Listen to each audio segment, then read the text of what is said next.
दोस्तों 28 जनवरी 2020 को अमेरिकी कांग्रेस ने तिब्बत को लेकर the Tibet policy and support act नाम से एक बिल पास किया, जो कि चाइनीज गवर्नमेंट के किसी भी तरीके के इंटरफेयर के बिना अगले दलाई लामा का चुनाव न सिर्फ एक इंडिपेंडेंट और तिब्बत की अपनी ट्रेडिशनल पद्धति से करने की बात करता है, बल्कि ये बिल असल में तिब्बत को लेकर अमेरिका में पास किए गए उस पुराने बिल यानी कि द 2002 तिब्बत पॉलिसी एक्ट का अपडेशन है, जिसमें तिब्बत को तमाम अंतर्राष्ट्रीय कानूनों के हिसाब से एक ऑक्यूपाइड टेरिटरी बताया गया है। इतना ही नहीं, इसके बाद अभी यानी कि 26 मई 2020 को अमेरिकी कांग्रेस में तिब्बत को लेकर फिर से एक बिल इंट्रोड्यूस किया गया, जिसमें यह मांग की गई कि अब वक्त आ चुका है कि अमेरिका तिब्बत को एक इंडिपेंडेंट कंट्री घोषित करते हुए उसे एक अलग राष्ट्र के तौर पर मान्यता दे, जो कि सचमुच एक बहुत बड़ी बात है। और अगर अमेरिका ऐसा करता है तो ये वाकई में एक बहुत बड़ा कदम होगा। लेकिन जैसे कि हम सभी लोग जानते हैं कि इस वक्त अमेरिका और चाइना के बीच में बहुत कुछ चल रहा है और दोनों ही कंट्रीज एक दूसरे के ऊपर दबाव बनाने के लिए बहुत कुछ कर रही है। इस वजह से अमेरिका तिब्बत को लेकर सचमुच सीरियस है या फिर ये तिब्बत के नाम पे चाइना के ऊपर सिर्फ और सिर्फ दबाव बनाने की कोशिश है, इसके बारे में इस वक्त कुछ भी कहना थोड़ी सी जल्दबाजी होगी। लेकिन सच कहूं तो वाकई में वो वक्त आ चुका है जब पूरी दुनिया को दलाई लामा, तिब्बत के लोगों और दलाई लामा के फ्यूचर को लेकर सचमुच सीरियसली बातचीत करना चाहिए, क्योंकि दलाई लामा की एज हो चुकी है 84 ईयर। और जैसा कि हम सभी लोग जानते हैं कि भैया इस दुनिया में MDH वाले चच्चा को छोड़ के कोई भी अमर नहीं है। इस वजह से तिब्बत के इस पूरे मैटर के सुलझने से पहले अगर दलाई लामा इस दुनिया से चले जाते हैं, मैं यही दुआ करूंगा कि वो 100 साल से भी ज्यादा जिए, इनफैक्ट मेरी उम्र भी उनको लग जाए। लेकिन फिर भी नेचर के आगे किसकी चलती है। सो अगर तिब्बत के इस पूरे मैटर के सुलझने से पहले दलाई लामा इस दुनिया को छोड़ के चले जाते हैं तो फिर सचमुच तिब्बत के लोगों के लिए बहुत बड़ी प्रॉब्लम खड़ी हो जाएगी। और शायद इसी वजह से अमेरिकी कांग्रेस में तिब्बत को लेकर इंट्रोड्यूस किया गया ये बिल भले ही पास करवाने के लिए फ्लोर पे ना आया हो, लेकिन फिर भी इन लोगों ने इस बिल को अमेरिकी कांग्रेस की house committee of foreign affairs को ना सिर्फ ट्रांसफर कर दिया, बल्कि इसके अलावा अमेरिका के सेक्रेटरी ऑफ स्टेट यानी कि माइक पॉम्पेन ने यह बयान देते हुए चाइना से इस बात की डिमांड की है कि चाइना तुरंत प्रभाव से दुनिया को ये बताए कि भैया तिब्बत के पंचन लामा कहाँ है। अब अगर आप लोग यहाँ पे ये सोच रहे हैं कि भैया ये पंचन लामा कौन है, तो डेफिनेटली आज के ही वीडियो में हम लोग पंचन लामा के बारे में बात करेंगे। लेकिन फिर भी इसके ऊपर बात करें उससे पहले हम लोग कहानी को लेके चलते हैं साल 1935 में, क्योंकि 6 जुलाई 1935 ये है वो दिन जब तिब्बत के अंदर लाहमू घोड़ुप नाम के एक लड़के का ना सिर्फ जन्म हुआ, बल्कि ये लड़का आगे चल के साल 1950 में मात्र 15 साल की उम्र में तिब्बत का हेड ऑफ स्टेट भी बना, जिन्हें आज पूरी दुनिया तिब्बत के 14th दलाई लामा के नाम से जानती है। वैसे यहाँ आपको ये बात पता होना चाहिए कि दलाई लामा कोई नाम नहीं है, बल्कि असल में ये एक पदवी है जो कि तिब्बत के हेड ऑफ स्टेट और बुद्धिज्म के टॉप स्पिरिचुअल लीडर को दी जाती है। इतना ही नहीं, इस वक्त तक चाइना के लीडर यानी कि माओ जिंदोंग भी चाइना में चली आ रही सिविल वॉर को खत्म करते हुए पीपल रिपब्लिक ऑफ चाइना की स्थापना कर चुके थे, जिनके और तिब्बत की गवर्नमेंट के बीच साल 1951 में एक समझौता हुआ, जिसे ना सिर्फ 17 पॉइंट एग्रीमेंट के नाम से जाना जाता है, बल्कि इस समझौते के तहत तिब्बत के लीडर्स ने, जो कि दलाई लामा की कम उम्र होने की वजह से वहां केयर टेकर्स और उनके एडवाइजर्स के तौर पे काम कर रहे थे, उन्होंने इस शर्त के साथ में कि भैया चाइना की गवर्नमेंट तिब्बत में चलने वाले बुद्धिज्म रिलीजन की रेस्पेक्ट करेगी, तिब्बत को चाइना के एक ऑटोनोमस रीजन के तौर पे एक्सेप्ट करते हुए तिब्बत की कैपिटल यानी कि ल्हासा में चाइना के सिविलियन और मिलिट्री हेडक्वार्टर खोलने की परमिशन भी दे दी। और इस एग्रीमेंट के ऊपर दलाई लामा के हस्ताक्षर भी हैं, जिसके बारे में दलाई लामा का ये कहना है कि उनसे ये एग्रीमेंट फोर्सफुली साइन कराया गया है, जो कि पूरी तरीके से सही है, क्योंकि मात्र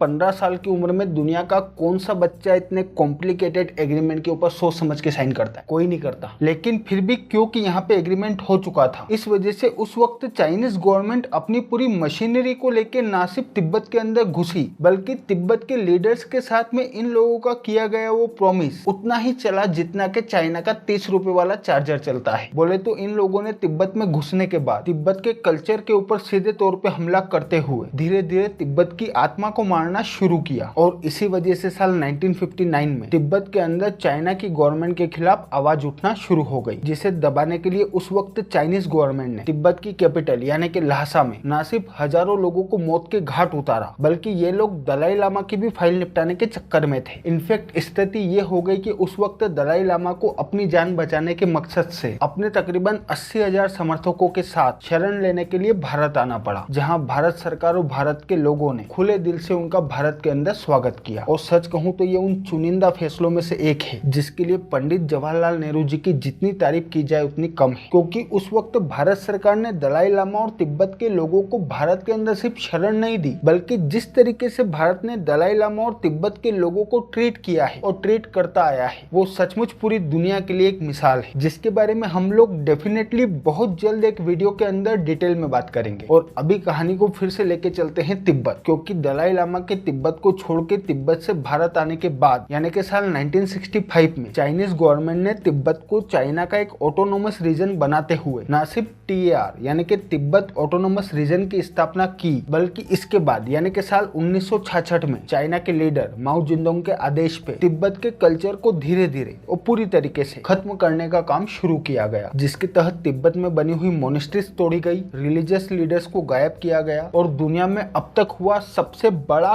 कल्चरल जिनोसाइड करते हुए लाखों की तादाद में तिब्बत के लोगों को मौत के घाट उतारा गया। इनफैक्ट अगर हम लोग कुछ रिलायबल सोर्सेज की बात माने तो उन सोर्सेज द्वारा प्रोवाइड किए गए डेटा के हिसाब से साल 1949 से लेकर साल 1979 के बीच तिब्बत के अंदर चाइनीज गवर्नमेंट ने तकरीबन 1,56,758 लोगों को डायरेक्टली एग्जीक्यूट किया। तकरीबन 1,73,221 लोग जेलों में उनके ऊपर हो रहे टॉर्चर की वजह से मरे। 4,32,705 लोग तिब्बत के ऊपर चाइनीज ऑक्यूपेशन के खिलाफ चाइनीज आर्मी से लड़ते हुए मरे। 3,42,970 लोग भूख से मरे। तकरीबन 92,731 लोगों को सड़कों पे दौड़ा के पब्लिकली टॉर्चर करते हुए मारा गया और तिब्बत के तकरीबन 9,002 लोगों ने सुसाइड किया। बोले तो चाइना की ये कम्युनिस्ट गवर्नमेंट और चाइना की ये आर्मी अब तक तिब्बत के अंदर कुल मिला के तकरीबन 1.2 मिलियन लोगों को मौत के घाट उतार चुकी है, जो कि तिब्बत की टोटल पॉपुलेशन का 1/5 है। इतना ही नहीं, इसके बाद यानी कि साल 1988 में तिब्बत के अंदर तिब्बत के कल्चर को खत्म करने के मकसद से चल रही चाइनीज मशीनरी के खिलाफ जब एक बार फिर से आवाज उठना शुरू हुई, तो इसके बाद चाइना ने तिब्बत के अंदर न सिर्फ मार्शल लॉ इम्पोज कर दिया, बल्कि आज की तारीख में तिब्बत के अंदर तिब्बत की महिलाओं का जबरन गर्भपात, तिब्बत की महिलाओं की जबरन नसबंदी और तिब्बत के लोगों का अचानक से गायब हो जाना आम बात है। और अगर हम लोग बात करें तिब्बत के अंदर ह्यूमैनिटेरियन कंडीशंस के बारे में, तो आज की तारीख में तिब्बत के अंदर तिब्बत के लोगों के पास ना तो बोलने की आजादी है, ना ही प्रदर्शन करने की आजादी है और ना ही किसी भी तरीके की रिलीजियस, पॉलिटिकल और प्रेस फ्रीडम है। इनफैक्ट अंतरराष्ट्रीय स्तर पे तिब्बत को दुनिया के सबसे अनस्टेबल रीजन्स में से एक माना जाता है। और अगर हम लोग बात करें दलाई लामा की, तो साल 1959 में शरण लेने के मकसद से तिब्बत से भारत आने के बाद से ही यानी कि तकरीबन पिछले 60 साल से दलाई लामा और उनके 1 लाख के आसपास समर्थक भारत के अंदर रेफ्यूजी बन के रह रहे हैं। लेकिन फिर भी लीगली और तिब्बत की डीप कल्चरल हिस्ट्री की वजह से तिब्बत के हेड ऑफ स्टेट कल भी दलाई लामा ही थे,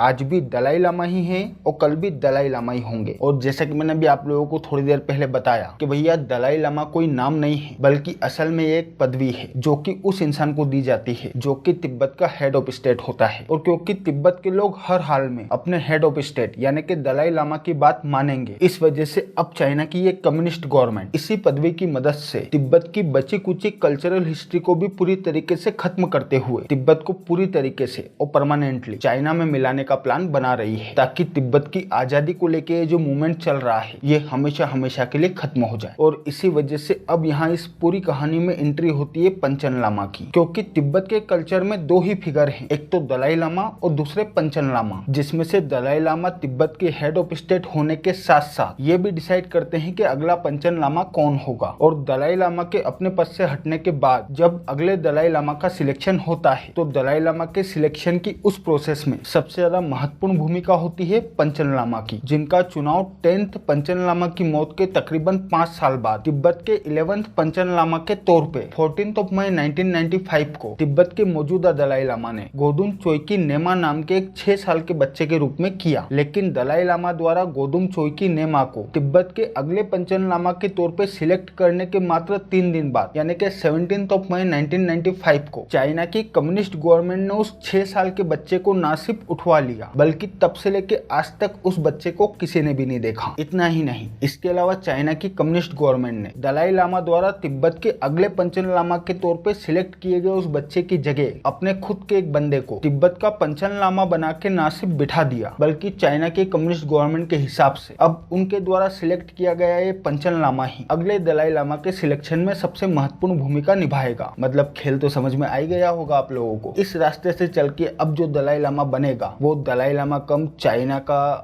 पदवी है, शब्द यूज नहीं कर सकते, अच्छा नहीं लगता, लेकिन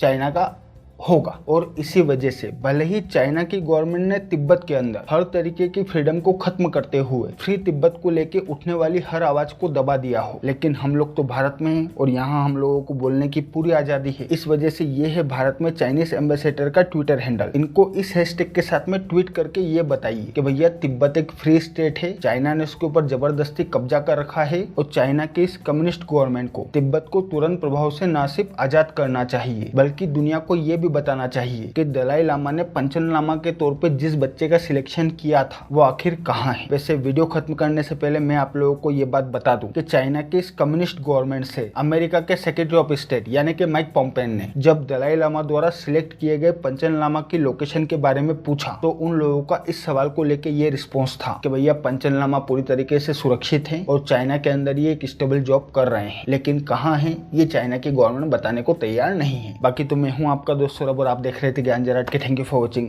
I really appreciate your time.